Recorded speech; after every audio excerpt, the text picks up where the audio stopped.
capítulo 4. Vamos a estar leyendo los primeros 3 versículos y luego pausamos para orar y pedirle a Dios una vez más su dirección. Así que, hermanos míos, amados y añorados, gozo y corona mía, estar así firmes en el Señor, amados. Ruego a Evodia y a Síntique que vivan en armonía en el Señor. En verdad, fiel compañero, también te ruego que ayudes a estas mujeres que han compartido mis luchas en la causa del Evangelio, junto con Clemente y los demás colaboradores míos, cuyos nombres están en el libro de la vida. Bueno, finalmente llegamos a estas 2 mujeres. Las habíamos mencionado varias veces a lo largo de los primeros 3 capítulos, precisamente porque todo lo que Pablo tenía que enseñarnos al principio tenía mucho que ver con algo que aparentemente estaba ocurriendo en la iglesia. Estas eran mujeres compañeras de Pablo, compañeras de trabajo, compañeras en la expansión del Evangelio, que en este momento aparentemente se encuentran irreconciliadas. Y desde el inicio de la carta, cuando tú sigues cada una de las instrucciones de Pablo, antes de llegar a estos 2 nombres, tú comienzas a tener un sentir que algo estaba ocurriendo en la iglesia y que Pablo estaba tratando de dirigir sus palabras precisamente a eso que estaba pasando o aconteciendo en aquel lugar. Pablo nos da toda una teología en 3 capítulos acerca de cómo conciliar los conflictos y cómo evitarlos también. Y lo que yo quiero hacer a manera de introducción es revisar con ustedes simplemente 3 o 4 versículos anteriores para que nosotros podamos ver que ciertamente Pablo iba llevando una dirección. En 1:27 él les dice: comportaos de una manera digna del Evangelio de Cristo, firmes en un mismo espíritu, luchando unánimes por la fe del Evangelio. Nota el énfasis: un mismo espíritu, luchando unánimes. En 2:2 Pablo les dice otra vez: hacer completo mi gozo. No está completo, pero hacerlo completo. ¿Cómo? Siendo del mismo sentir, conservando el mismo amor, unidos en espíritu, dedicados a un mismo propósito. 3 veces en un solo versículo Pablo les menciona la palabra mismo. Un mismo sentir, un mismo amor y un mismo propósito. Inmediatamente después, en el versículo siguiente, en 2:3, él le habla de cómo Cristo no consideró el ser igual a Dios, sino que se despojó a sí mismo y se hizo siervo y se hizo hombre y sufrió la muerte y muerte de cruz. Pero él presenta a ese Cristo de esa manera como el ejemplo que tú y yo debiéramos seguir en nuestras vidas. En 2:7 y 8 él les habla, en 2:7 y 8 es todo eso que yo acabo de decir. En 2:3, para corregirme entonces, estas son sus palabras: nada hagáis por egoísmo o por vanagloria. ¿Qué está pasando, Pablo? Sino que con actitud humilde cada uno de vosotros considere al otro como más importante que a él mismo. Y en el capítulo 3 vimos como Pablo hacía una invitación, en el versículo 17, a imitarlo a él y a imitar a aquellos otros que han dado buen testimonio, que han caminado bien con Dios. Y ahora entonces él finalmente llega a donde él quería llegar desde el principio, y es a poder referirse a lo que estaba ocurriendo en la iglesia, evidentemente motivado por algo entre Síntique y Evodia. Pablo termina reprendiendo a estas 2 mujeres y lo va a hacer públicamente porque estas eran cartas enviadas a toda la iglesia. Pero antes de hacer eso, es mucho el terreno que él ha recorrido, es mucha la teología que él ha dejado sentada, es mucha la sensibilidad que él ha exhibido en sus enseñanzas, y eso es vital, hermano, para ti y para mí. Porque muchas veces nosotros tratamos de mediar en un conflicto y terminamos agravando el conflicto.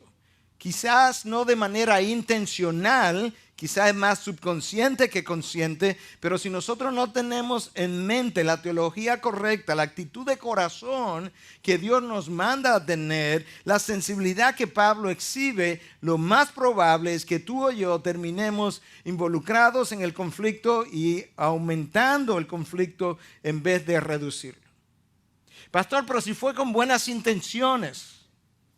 Bueno, como se ha dicho siempre, el mundo está lleno de personas con buenas intenciones. Buenas intenciones no bastan. Y la realidad es que muchas veces nuestras buenas intenciones, cuando son analizadas a la luz de Dios, no son tan buenas como yo creía que eran. Son buenas desde mi perspectiva para alcanzar la meta que yo entiendo es la alcanzable, pero cuando Dios la revisa quizás ni era la perspectiva correcta, ni era la meta apropiada, por tanto mis buenas intenciones quizás no eran tan buenas al fin de cuentas. Para mediar un conflicto o la resolución de un conflicto requiere, además de buenas intenciones, requiere de un espíritu humilde para escuchar al otro. Antes de que él termine de hablar, yo no debo reaccionar. Yo requiero humildad para eso. Yo requiero mansedumbre para reaccionar ante las palabras del otro. Las palabras del otro no siempre son digeribles, pero aún aquellas que no son digeribles, yo necesito reaccionar mansamente de acuerdo a lo que la palabra me enseña. Yo necesito sensibilidad para entender. Muchas veces no entendemos porque no queremos ser o no estamos dispuestos a ser tan sensible como el otro requiere que yo sea para ver qué es lo que él está tratando de comunicarme y por qué él está tan herido como dice estarlo.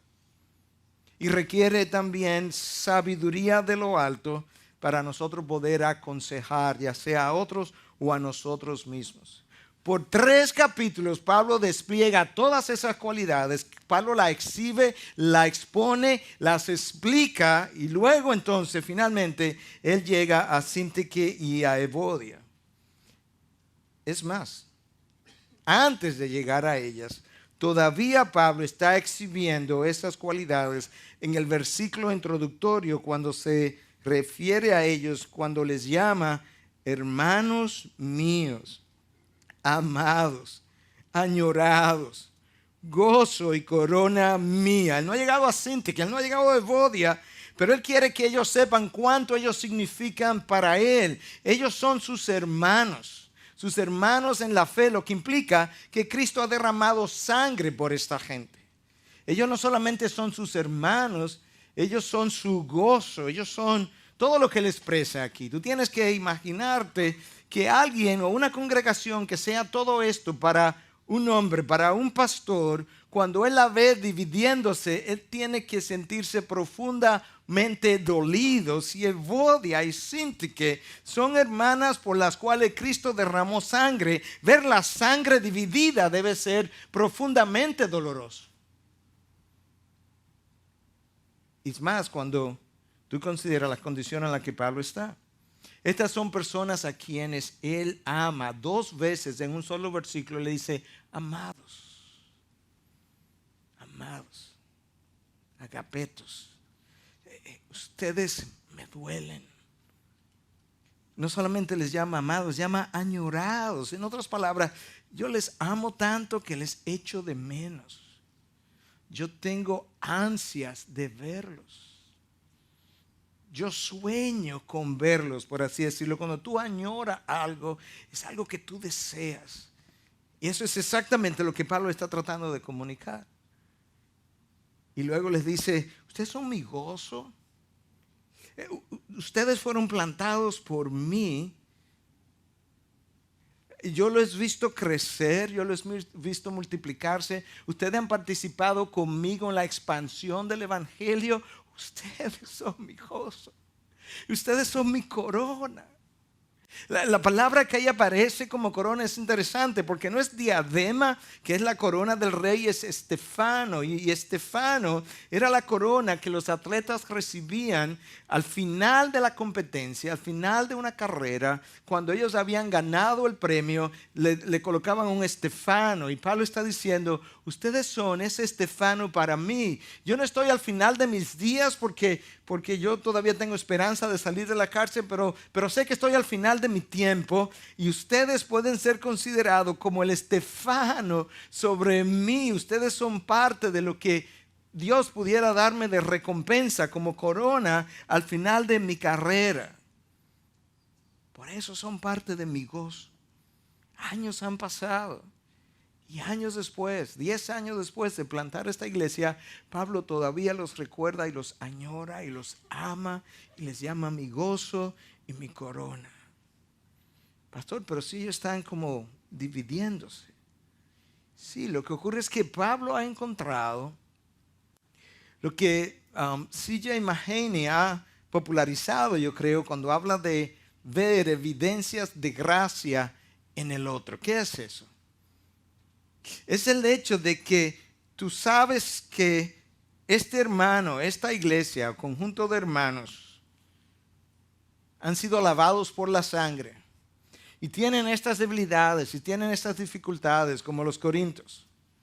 Pero tú necesitas encontrar en ellos, si son verdaderamente hijos de Dios, evidencia de que la gracia de Dios ha estado trabajando en nosotros y animarlos y apoyarlos y estimularlos a seguir hacia adelante debido a que Dios está trabajando en ellos y tú debes contribuir al trabajo de Dios en ellos. Y ese es como él explica, Mahaney explica cómo Pablo puede escribirle a los corintios y decir que da gracias a Dios por vosotros, a los corintios. Estaban divididos, que tenían problemas con los dones, donde habían problemas de inmoralidad. Y obviamente Pablo se está refiriendo a los verdaderos creyentes allí, pero aún en la iglesia de Corinto, una iglesia tan inmadura como el mismo Pablo la califica, él encontró evidencias de gracia para animarlos a que continuaran hacia adelante, y así en los filipenses también.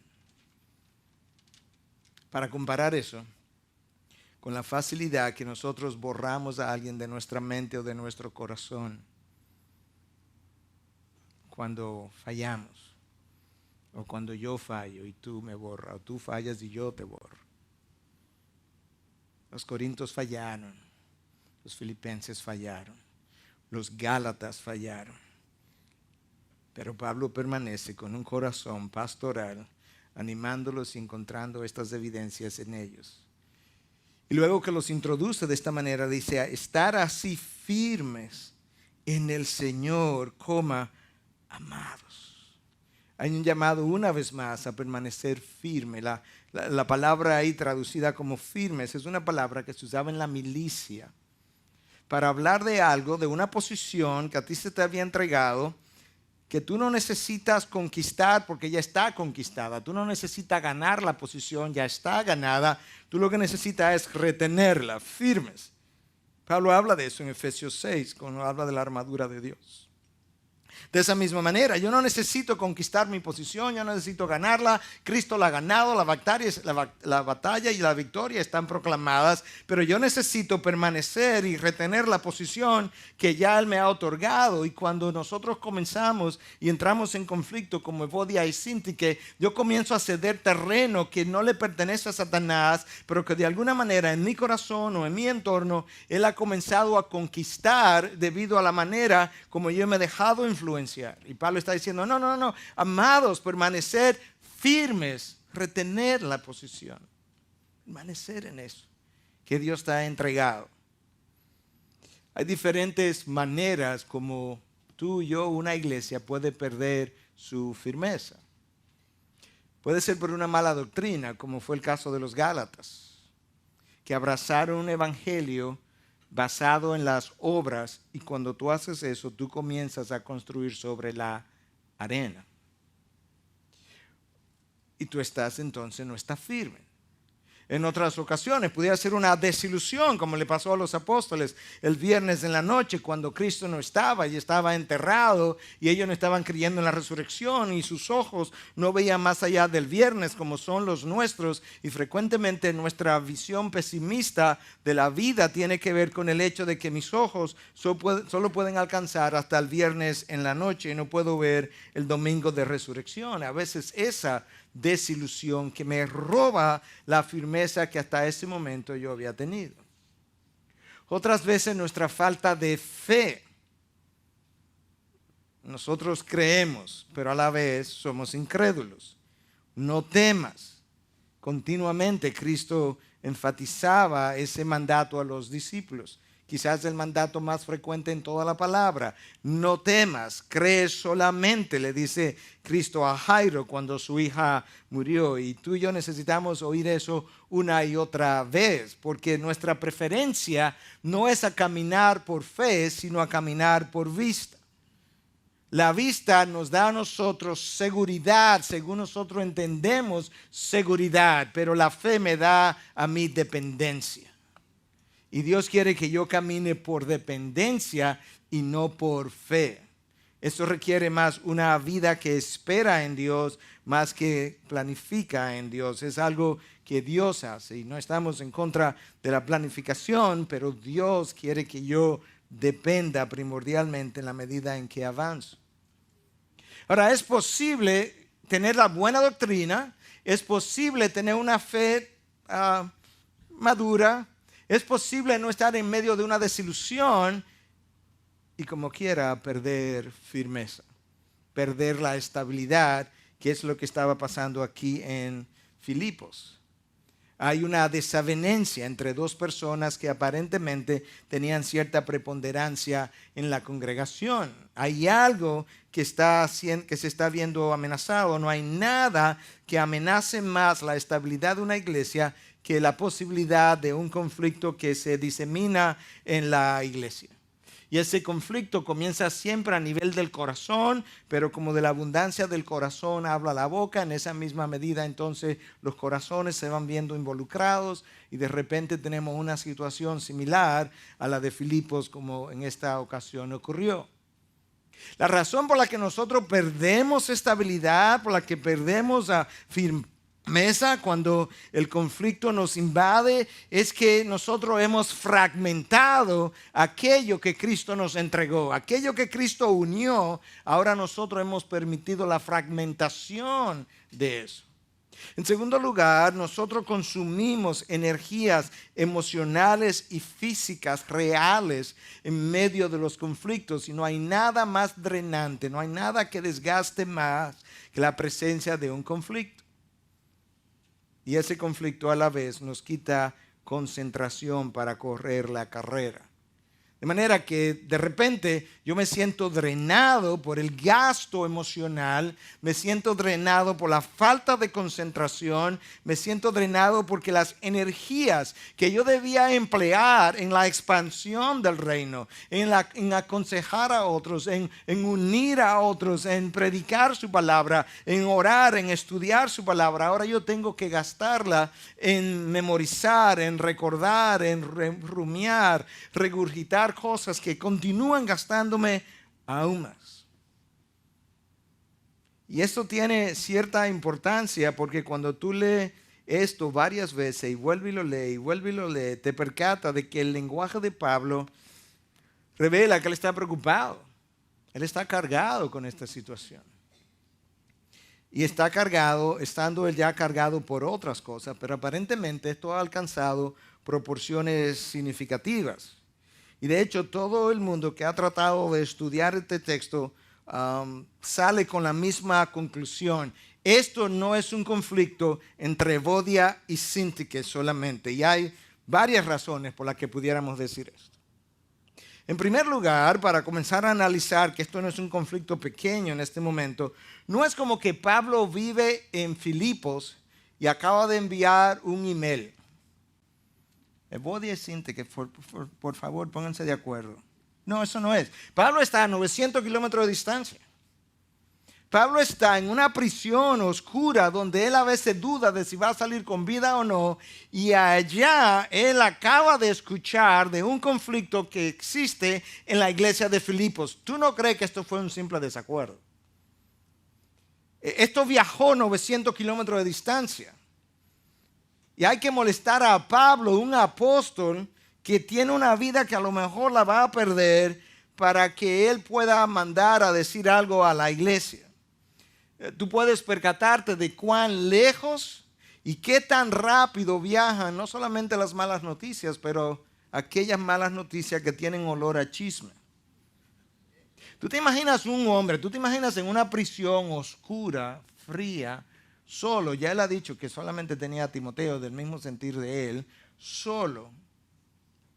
Y que ahora tú tienes que oír a casi 1000 kilómetros de distancia que hay dos hermanas a quienes tú amas, que fueron tus compañeras, que tienen esta discordia, y que ahora tú tienes que intervenir. Ellos debieran estarme escribiendo a mí, que estoy en la cárcel.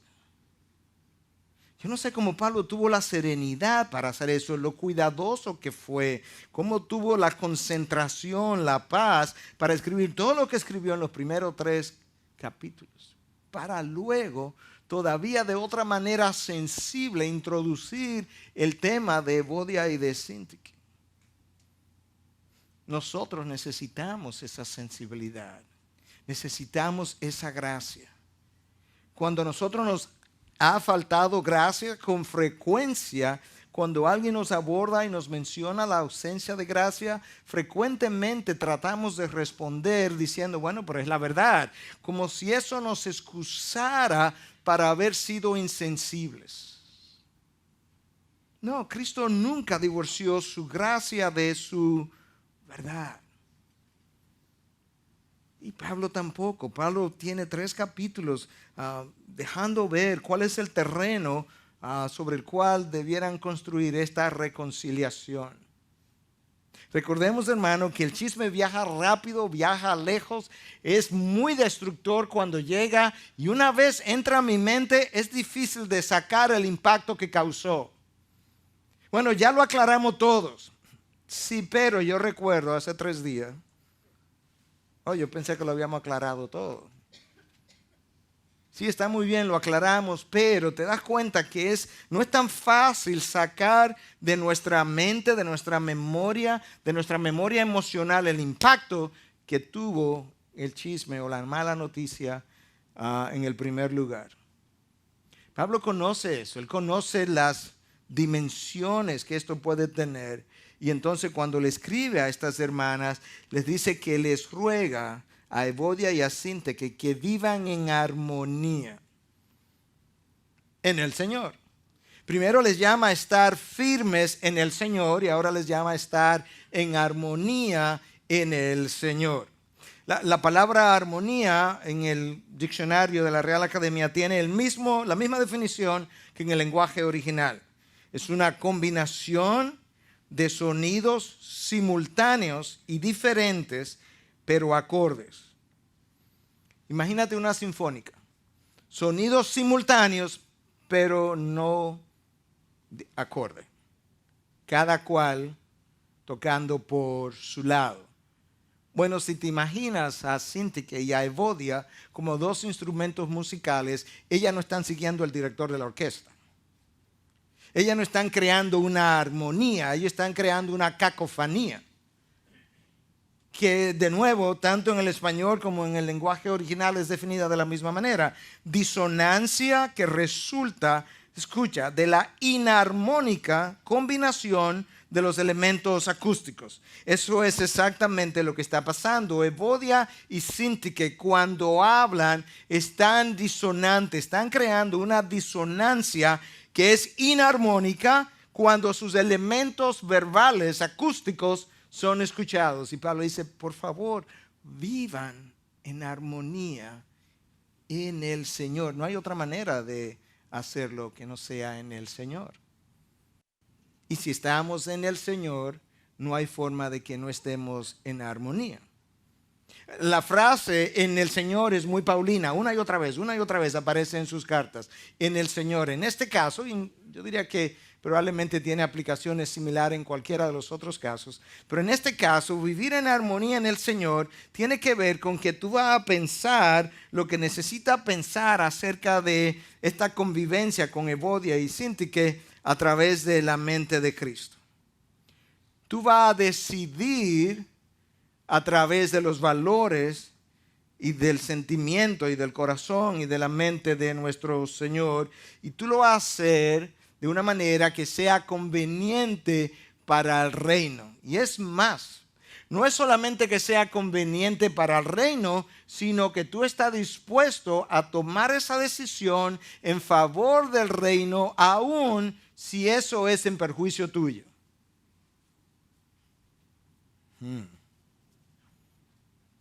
¿Qué pensamos ahora? Porque es más fácil verlo cuando decimos tomar una decisión en favor del reino, mucho menos fácil cuando decimos sí, pero aún si implica algo que no va a ir en beneficio tuyo. Cuando Pablo le escribe a los Efesios, escucha lo que él dice en 4:3. Esforzándoos por preservar la unidad del Espíritu en el vínculo de la paz. Déjame leer este texto una vez más para ver cuánto tú obtienes de ese versículo. Esforzándoos por preservar la unidad del Espíritu en el vínculo de la paz. Ahí hay 3 o 4 enseñanzas rápidamente. En primer lugar, nota que Pablo nos llama a preservar. Tú preserva lo que ya tienes. Pablo no me llama a crear la unidad. De hecho, la unidad es llamada la unidad del Espíritu. El Espíritu crea esa unidad. El Espíritu me ha entregado algo que está unido. Ahora yo necesito luchar por preservar la unidad del Espíritu. Eso es lo primero. En segundo lugar, Pablo me deja tácitamente dicho, esto no va a ocurrir de manera natural. Tú tienes que esforzarte, esforzándoos por preservar la unidad del Espíritu. ¿Qué implica el esforzarme? Eso implica que a veces yo voy a tener que callar. Oye, pero yo quiero... No digas nada. A veces va a ser eso. Que a veces yo voy a tener que perdonar, a veces yo voy a tener que pedir perdón. Yo tengo que esforzarme. A veces yo voy a tener que decidir en favor del otro y en contra mía. Yo voy a tener que ir la extra milla. Yo voy a tener que pensar en el otro antes que en mí mismo para mantener la unidad del Espíritu. A veces yo voy a ceder. A veces tú vas a entender que quizás el otro todavía no tenía razón. Pero como no estamos hablando de comprometer la verdad de Cristo, sino algo de preferencia o de entendido, tú vas a ceder en aras de el reino de Cristo. Y Dios, que ve en lo secreto, sabrá recompensarte en lo secreto. Pero yo tengo que esforzarme. No hay manera de mantener la unidad del Espíritu si no es en el Señor. Bueno, y si no es en el Señor, ¿en qué sería? Bueno, en la carne. Y lo que ocurre es que en la carne yo aumento el conflicto, yo alimento el conflicto, yo fortalezco el conflicto, yo agrando, magnifico el conflicto, yo esparzo el conflicto. Pero Pablo nos ha llamado no a hacer esto en la carne, sino en el Señor. Y mientras más espacio damos a la carne, mayor es el tamaño y las dimensiones que el conflicto alcanza. Y a la hora entonces de resolver el conflicto, yo necesito resolverlo en el Señor. Síntique, Evodia, por favor, ¿qué es esa cacofonía que ustedes tienen? Vivan en armonía en el Señor. Pablo le ha hablado el porqué ya por 3 capítulos. A causa del Evangelio. A causa del ejemplo que Cristo nos dejó, que se despojó a sí mismo, que se hizo siervo. Considerando al otro como superior a ti mismo, no haciendo nada por egoísmo ni por vanagloria. Siente que ya yo les he enseñado todo eso, ahora hablemos de ustedes. En segundo lugar, se piensa que este conflicto ya alcanzó a más personas que Evodia y a Síntique y que probablemente ya hay grupos de personas alrededor de Evodia y alrededor de Síntique. Porque dudosamente, si esto hubiese estado a nivel de ellas dos, esto hubiera viajado 900 kilómetros de distancia. En segundo lugar, esta carta va a ser pública, de manera que de alguna manera parece ser que la estabilidad de la iglesia estaba en juego cuando en una carta pública vamos a tener que reprender a estas dos mujeres. Y no sabemos cómo el conflicto comenzó, pero usualmente las cosas comienzan pequeñas. La Primera Guerra Mundial comenzó entre dos personas, luego dos naciones, luego dos grupos de naciones. De manera que probablemente hubo un desacuerdo, algo pequeño posiblemente, pero ahora esto ha escalado y requiere la intervención de un apóstol a cientos de kilómetros de distancia. Ellas no habían podido resolver sus desavenencias y con toda probabilidad hermanos en la iglesia tampoco habían podido al intervenir resolver las desavenencias entre ellos. Pero ya el conflicto está dado. Un conflicto no es lo mismo que un desacuerdo. Si vamos a un restaurante y tú quieres comida mexicana, yo quiero comida china, y tú dices que la mexicana es mejor y yo digo que la china es mejor, tenemos un desacuerdo. Pero no hay conflicto siempre y cuando tú puedas pedir tu comida mexicana y yo mi comida china. El conflicto comienza potencialmente a aparecer cuando hay que ir a uno de los dos restaurantes y resulta que tú tienes una pasión o un apetito voraz ese día, como tú quieras, un antojo si tú quieres, por comida mexicana y yo lo tengo por comida china y ahora vamos a tener que decidir. Y ahora comenzamos, no, porque la última vez fuimos a un restaurante chino. Sí, pero hemos ido a 3 veces a un restaurante mexicano. Sí, pero siempre te complacemos a ti, casi nunca se me complace a mí. Y de repente aparecen una serie de razones porque mi apetito y mi antojo se han visto amenazados por el apetito y el antojo de alguien.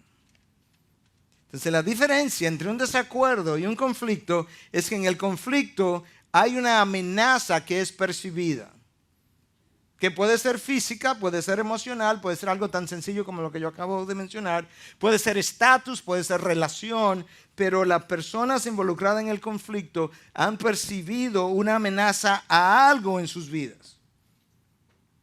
La pregunta sería, ¿qué percibieron estas dos mujeres? Bueno, nadie sabe.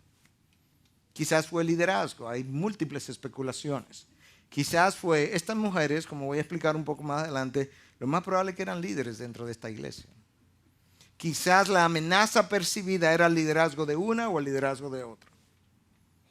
Algunos han especulado que quizás lo que estaba ocurriendo es que ambas eran muy cercanas a Pablo y entonces la amenaza que percibían era que la relación de Pablo iba a ser mejor con una que con otra.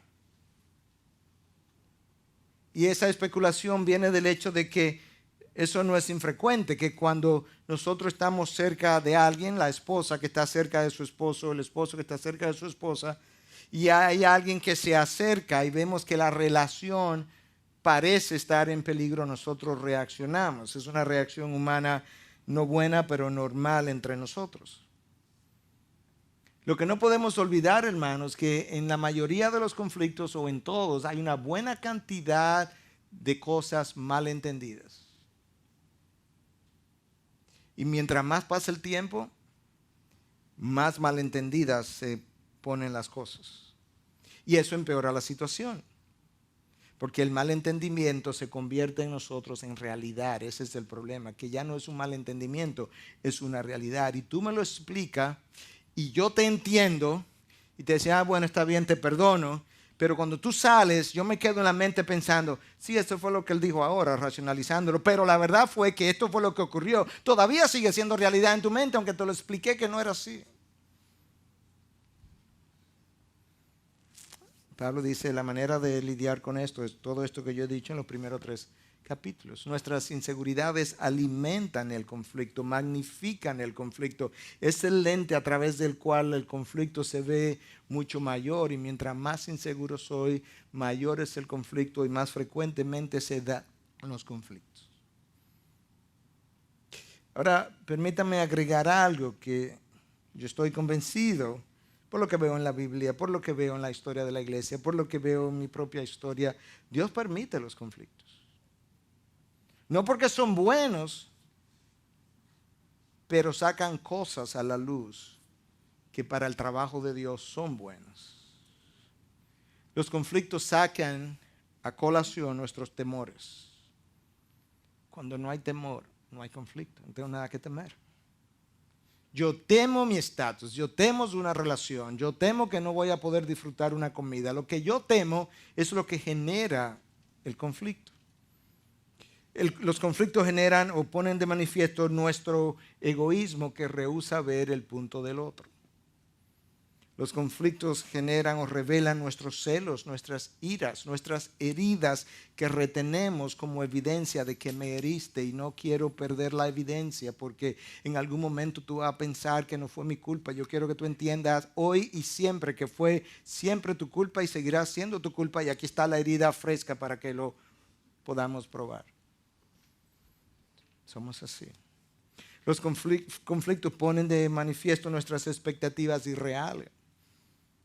¿Te acuerdan el nombre del título del libro de Paul Tripp? ¿Qué esperas? ¿Qué esperabas? Ponen de manifiesto nuestros ídolos. Nuestros ídolos no son simplemente dinero, posesión, posición. No, yo creo que yo he ido descubriendo en la palabra, en la vida del ser humano donde yo encajo, que los mayores ídolos nuestros son seres humanos. Comenzando conmigo mismo,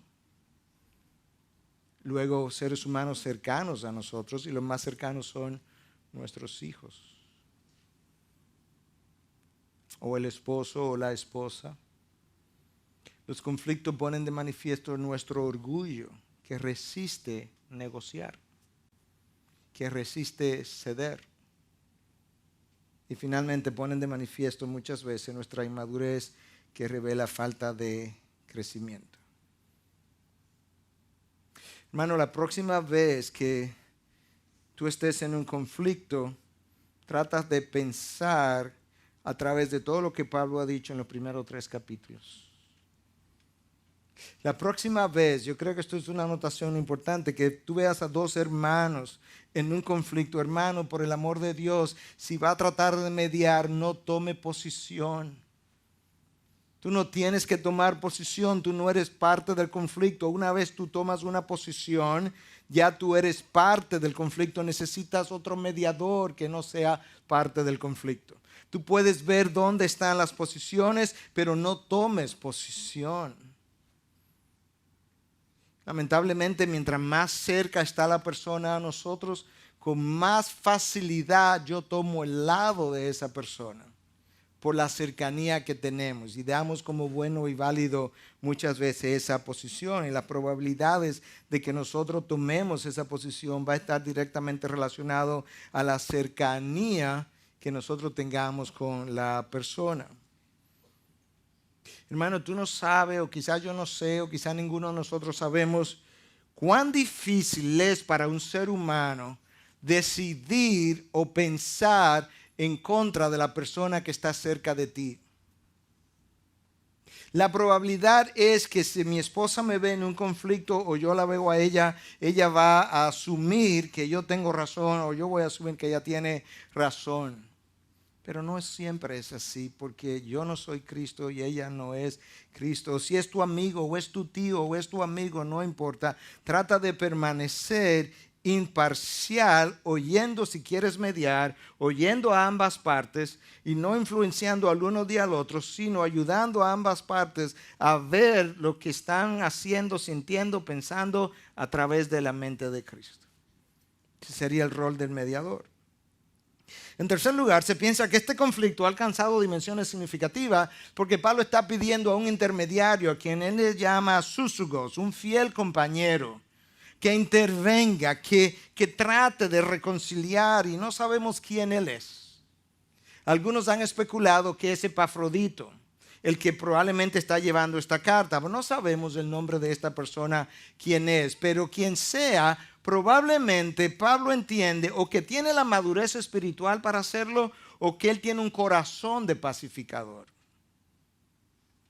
Y entonces Pablo está tratando de pedirle a esta persona como pacificador, y quizás conociendo sus cualidades de pacificador o el uso que Dios hace de su persona como pacificador, para que intervenga en este conflicto.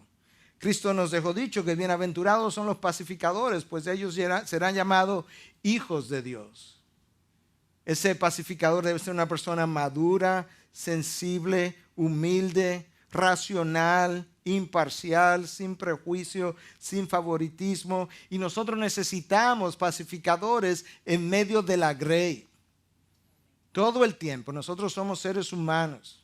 Y Dios usa pacificadores en medio nuestro. Y tú necesitas, si Dios te ha llamado a ser uno de esos, idealmente todos debiéramos serlo, pero de alguna u otra manera, algunos se destacan más que otros. Hay esa labor entre nosotros, entre las ovejas, entre ovejas y pastor, entre pastor y pastor, entre ovejas y ovejas. Cada vez que pueda, ejerce naturalmente tu función de pacificador en aras del reino.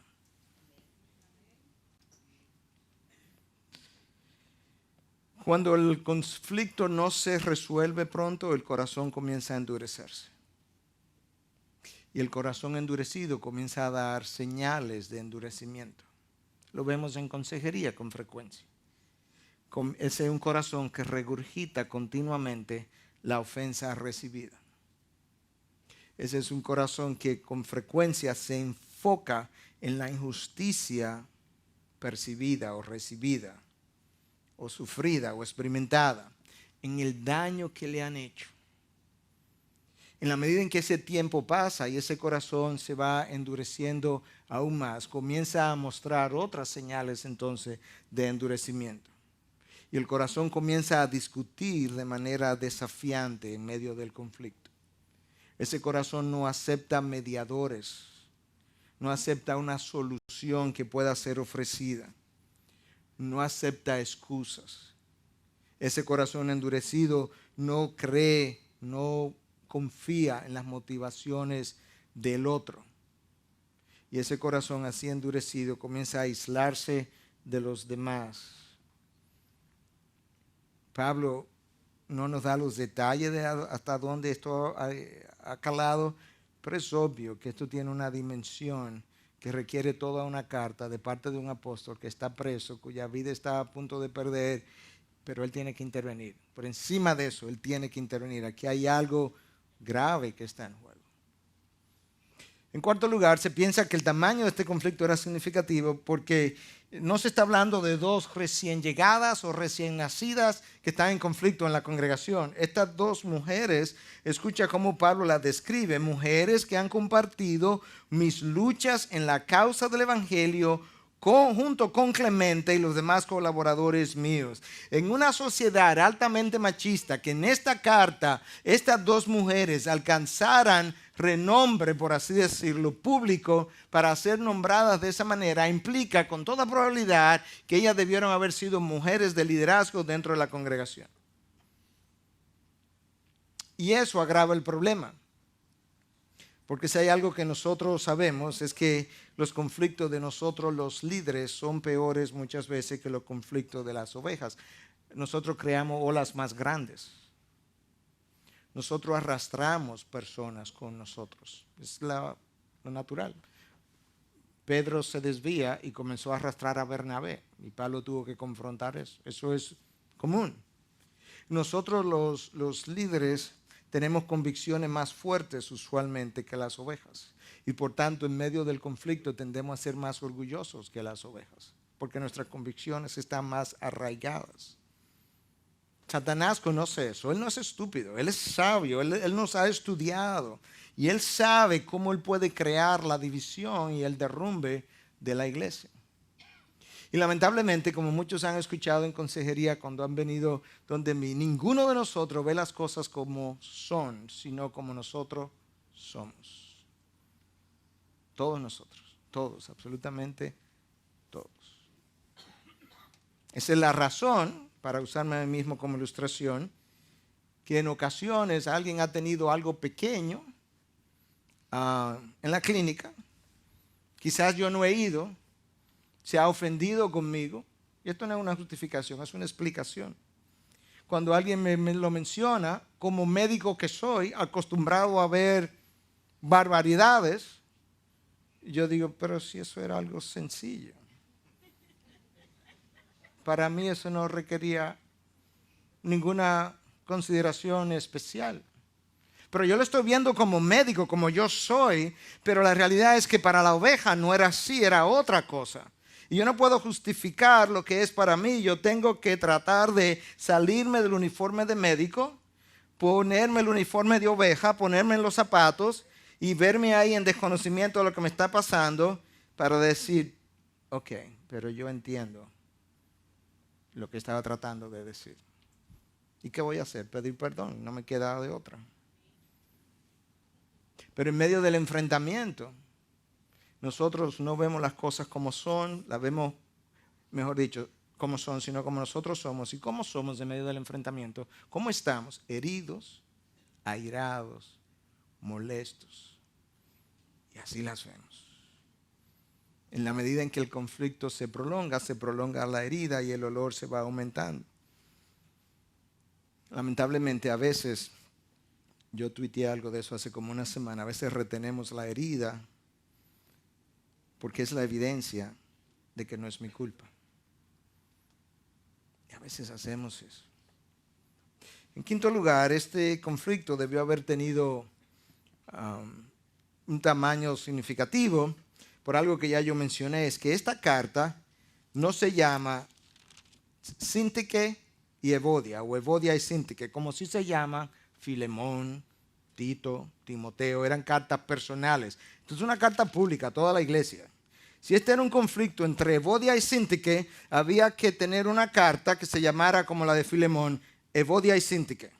Entonces hablarle a ellas solas de qué es lo que deben hacer para resolver su conflicto. Pero ya esto está alcanzando dimensión casi de disciplina pública, donde tenemos que reprender a estas hermanas públicamente, aunque con sensibilidad, y decirle, ruego a Evodia y a Síntique, que es como está en nuestro lenguaje, pero en el lenguaje original dice, ruego a Evodia y ruego a Síntique. Él se dirige a una y se dirige a la otra, no a una sola, ruego a Evodia y Síntique. No, ruego a Evodia y ruego a Síntique. Públicamente esto se va a leer. Ellos van a estar ahí escuchando ahora sus nombres mencionados en público y aparentemente la congregación iba a saber quién era ese fiel compañero a quien Pablo estaba apelando para que interviniera y reconciliara a estas dos hermanas. Eso habla de que esto ha crecido. Y esto es importante. Pablo sabe las implicaciones de la división en el cuerpo de Cristo.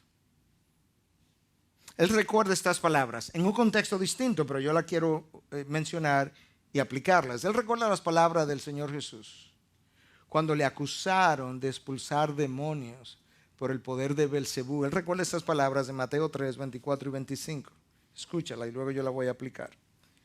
Si un reino está dividido contra sí mismo, ese reino no puede perdurar. Y si una casa está dividida contra sí misma, esa casa no podrá permanecer. Y si Satanás se ha levantado contra sí mismo y está dividido, no puede permanecer, sino que ha llegado a su fin. Bueno, ciertamente el contexto de lo que Cristo ha dicho es la expulsión de demonios y la acusación de que Él lo hace por medio del poder de Satanás. Pero aquí hay verdades que son altamente aplicables a la iglesia y es lo que yo quiero hacer. Yo quiero hacerlo de una manera que yo voy a sustituir nombres de casa y reino por iglesia y ver cómo suena. Escucha. Una iglesia dividida contra sí misma no puede perdurar. Y si una iglesia está dividida contra sí misma, esa iglesia no podrá permanecer.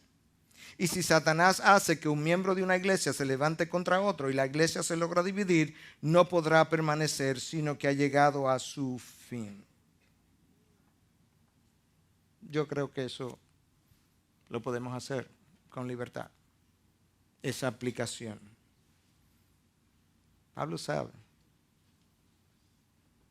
Alguien me escribía hace varios días acerca de un conflicto. No tiene nada que ver ni siquiera con nuestro país, pero le recordaba algo que ha sido dicho por mucho tiempo. No es nuevo, no es mío, Recuerda, hermano,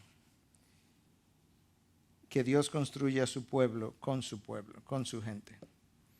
Pero Satanás destruye el pueblo de Dios con el pueblo de Dios. No lo olviden. Dios construye su pueblo con su pueblo. Pero Satanás destruye el pueblo de Dios con el pueblo de Dios. Pablo sabe eso. Pablo está consciente. Pablo está dolido. La prisión es un problema, pero estos hermanos amados, añorados, gozo y corona mía, me cargan. Súsugos, fiel compañero, yo te ruego que intervengas, que hables con estas hermanas. Quizá era alguien cercano a ellas. Habla con ellas. Únelas por el amor de Dios. No permita que esta iglesia, comprada a precio de sangre, tenga que ver esa sangre dividida. Si carga el corazón de Pablo, no cargará eso el corazón de nuestro Dios. Hermanos, si la iglesia se divide, ¿cuál sería el testimonio de una iglesia dividida ante el mundo? ¿Cuál sería su legado para ellos? Si nosotros nos dividiéramos, ¿cuál sería la opinión de ese mundo que está ahí afuera, observando hacia adentro acerca de la fe cristiana? Tú quieres que yo me una a la fe cristiana, pero resulta que me está enseñando una fe cristiana en individuos que al día de hoy están divididos y tú quieres que yo me una a la división. ¿Cuál sería el testimonio, la opinión de eso que están afuera? ¿De qué manera vemos nosotros que la división honraría a Dios? ¿Cómo decimos nosotros que somos el pueblo de Dios si nos dividimos? ¿Cómo lo podemos decir? ¿Cómo podemos decir nosotros que somos un pueblo especial llamado a anunciar las virtudes de aquel que nos llamó de las tinieblas a su luz? ¿De qué manera vamos a anunciar esas virtudes divididos? No hay manera de poder hacerlo. ¿De qué manera podemos justificar que somos nación santa, pueblo escogido? Linaje escogido, nación santa, para la alabanza de nuestro Dios. No pudiéramos. Escucha las palabras del Señor Jesús. Tú las conoces también como yo. Juan 17, en el aposento alto, las últimas horas antes de ascender, le dice: Padre, la gloria que me diste les he dado para que sean uno, así como nosotros somos uno. Yo en ellos y tú en mí, para que sean perfeccionados en unidad. Para que el mundo sepa que tú me enviaste y que los amaste tal como me has amado a mí. Que sean uno, como tú y yo, para que el mundo sepa que tú me enviaste. En otras palabras, cuando no son uno, el mundo no puede tener claro mi misión, dice Jesús. Para la gloria de nuestro Dios, en los primeros 14, caminando a 15 años de la iglesia, Él nos ha preservado de conflictos eclesiásticos significativos. Y eso ha sido obra de su gracia. Que Dios nos cuide, que Dios nos preserve, que Dios nos guarde. Para la gloria de su nombre. Para que la oración del aposento alto se haga realidad en nosotros.